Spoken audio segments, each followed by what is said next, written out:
The Holy Gospel according to Matthew, the 25th chapter. Glory to you, O Lord. Jesus said to the disciples, "Then the kingdom of heaven will be like this. 10 bridesmaids took their lamps and went to meet the bridegroom. 5 of them were foolish, and 5 were wise. When the foolish took their lamps, they took no oil with them, but the wise took flasks of oil with their lamps. As the bridegroom was delayed, all of them became drowsy and slept. But at midnight there was a shout, 'Look, here comes the bridegroom.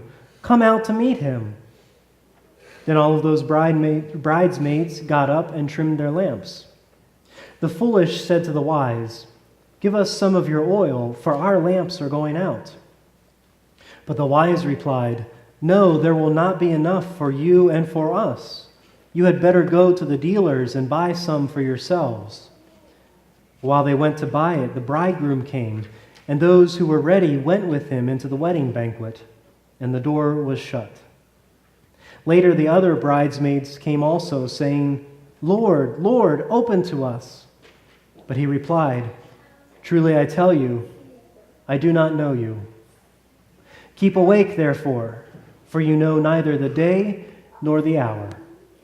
The Gospel of the Lord. Praise to you, O Christ.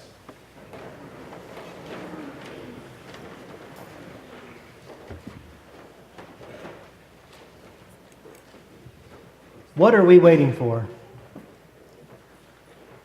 What are we waiting for? Now let me first say that I know I've asked this question before. I've asked it when we've heard this parable from Matthew's Gospel in the past, and I've asked it throughout past Advent seasons that we've had together. But I ask it again because, well, we're still waiting. So again, that question remains, waiting for what? What are we waiting for? I think we all know what it's like to wait. I'm sure we've all waited for something. And there are definitely different kinds of ways that we wait. I wonder if there are times where we wish time would slow down so that we could wait longer, or that we could savor the wait. I was trying to think of examples for this, and normally we want time to speed up when we're waiting, right? But what about when we're waiting for, waiting for a baby to be born? Besides the fact that you're probably uncomfortable and sick, but there's the sense of wanting to savor that time before this whole new life comes about. Waiting for a new school year to start.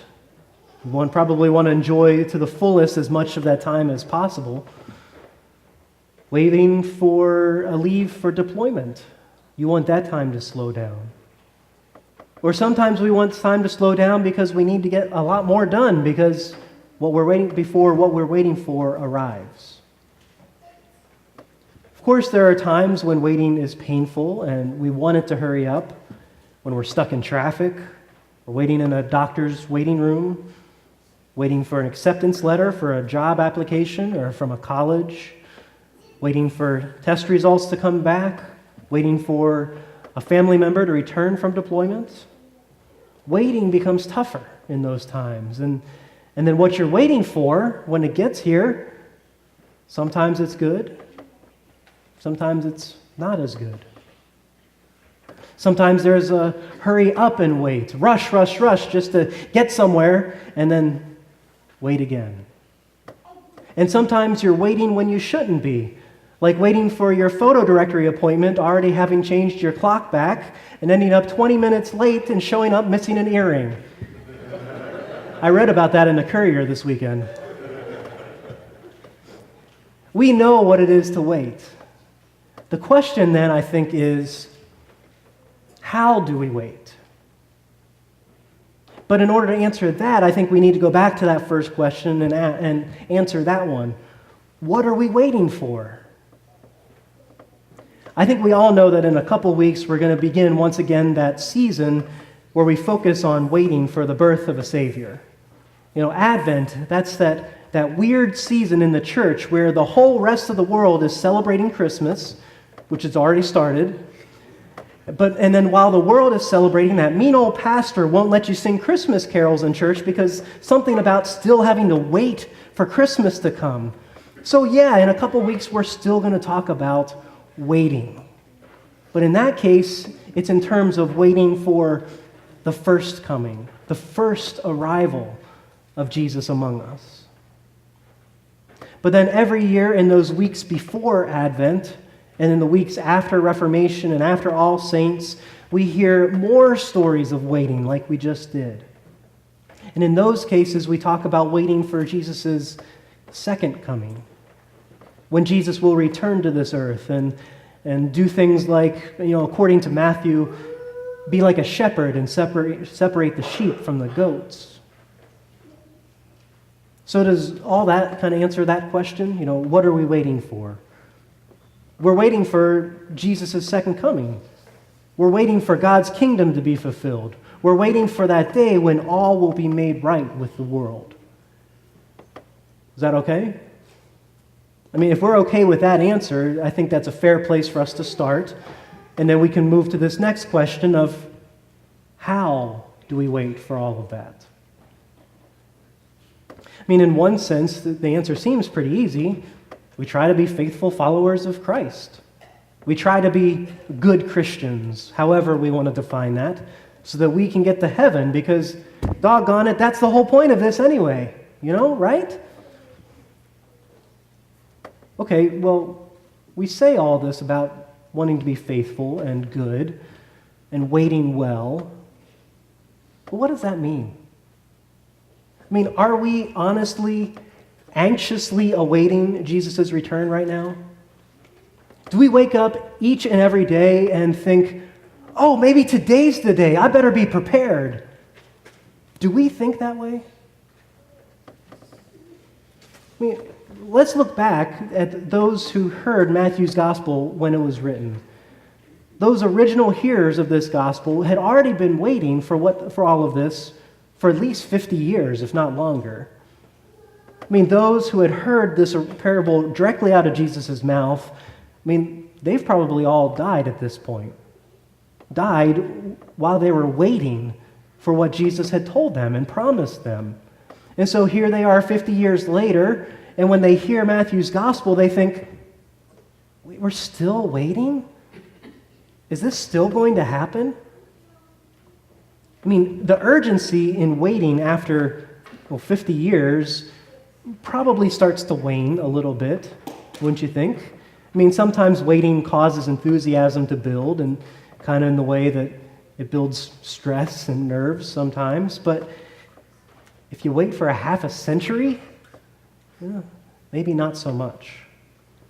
But then what about us? 2,000 years later. I just have to say that I don't pick up a great sense of urgency of Jesus' return from all of you people. It could be a little more urgent around here, I think. But I also have to confess that I don't wake up every morning and prepare myself that today could possibly be the day. Like those bridesmaids in the story, I think we've all gotten a little tired and fallen asleep sometimes. And yeah, we hear that cry from Jesus of, keep awake, therefore, for you know neither the day nor the hour. But then we see that some of those who did fall asleep, they were still invited to the wedding banquet because they had prepared. So the longer that those hours or those days or the weeks or the months or the years or the decades or the centuries go by, enthusiasm's going to go down a bit. Our sense of expectancy might diminish.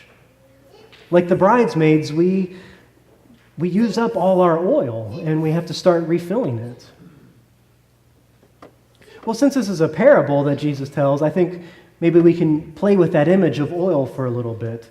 Because I've always wondered where those foolish bridesmaids ran off to purchase more oil. Was there a 24-hour convenience store there that sold emergency lamp oil that was right around the corner from them? That's always intrigued me. It feels like it's late into the evening or the middle of the night. Where did they go? So I wondered, where do we get our oil for our lamps when they start to go out, if we want to think of it like that? Can't we see our life of faith as an attempt to carry around a lamp that can light our way and hopefully light up a little bit of this world? Yeah, our wicks tend to get a little burnt and crusty, which causes our light not to shine so brightly. Not that I'm saying any of you are burnt and crusty. But there are times where we need to, trim our wicks and clean them up a little bit so things burn brighter. Our oil supply gets a little low, especially when we use the lamps regularly. So where do we get this oil that they talk about? We need refreshment in every part of our life. I think that's why we have birthdays every year, so that we remember and celebrate what happened on that day just a few years ago, and what happened that past year, and what will happen this coming year. We need this renewal and rejuvenation in our lives. It's why we celebrate anniversaries of any kind, whether wedding anniversaries or anniversaries of when we started a job or any sort of recognition of a milestone. It causes us to remember and be renewed. That's why we celebrate baptism anniversaries, so that we're renewed in our baptisms at least once a year. But aren't we reminded that we're supposed to be renewed in our baptisms daily when we rise in the morning? In all aspects of our lives, we need renewal.